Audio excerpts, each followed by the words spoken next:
मयूरभंज जिला करंजिया एनएसी अंतर्गत कल्याणी मंडपठारे आज पूर्वाह्न 11टा समय अरविंद पाठचक्र और सुमन प्रशिक्षण शिविर सफलतार सहित अनुष्ठित हो जाइछि।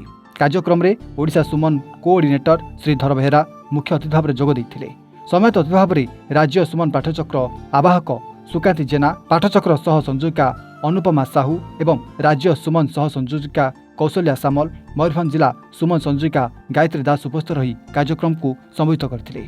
कार्यक्रम आरंभ में वंदे मातरम संगीत परिवेषण कर नीरव ध्यान सहित धूप दीप और पुष्प अर्पण कर शुभारंभ कर अतिथि परिचय गायत्री दीदी प्रदान करते। प्रशिक्षण शिविर में करंजिया, ठाकुरमुंडा और खुंटा ब्लॉकर जेबी नगर सुमन दीदी माने जोग देइथिले।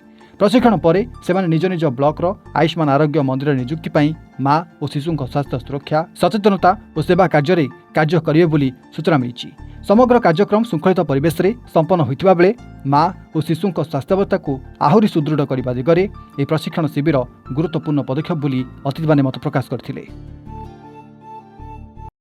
सुकांत कुमार जेना राज्य सुमन पाठचक्र संयोजक हिसाब से काम कर कामर उद्देश्य हूँ किभली भाव में सुरक्षित मातृत्व एवं सुरक्षित संतान गोटे जीरो काजुआलिटी हिसाब से कम कराहब।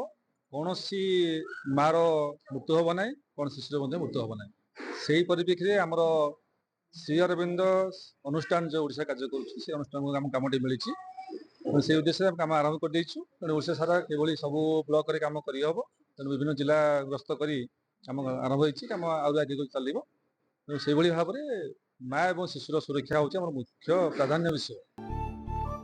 मयूरभंज सत्यव्रत मिश्र रिपोर्ट, A1 ओडिशा।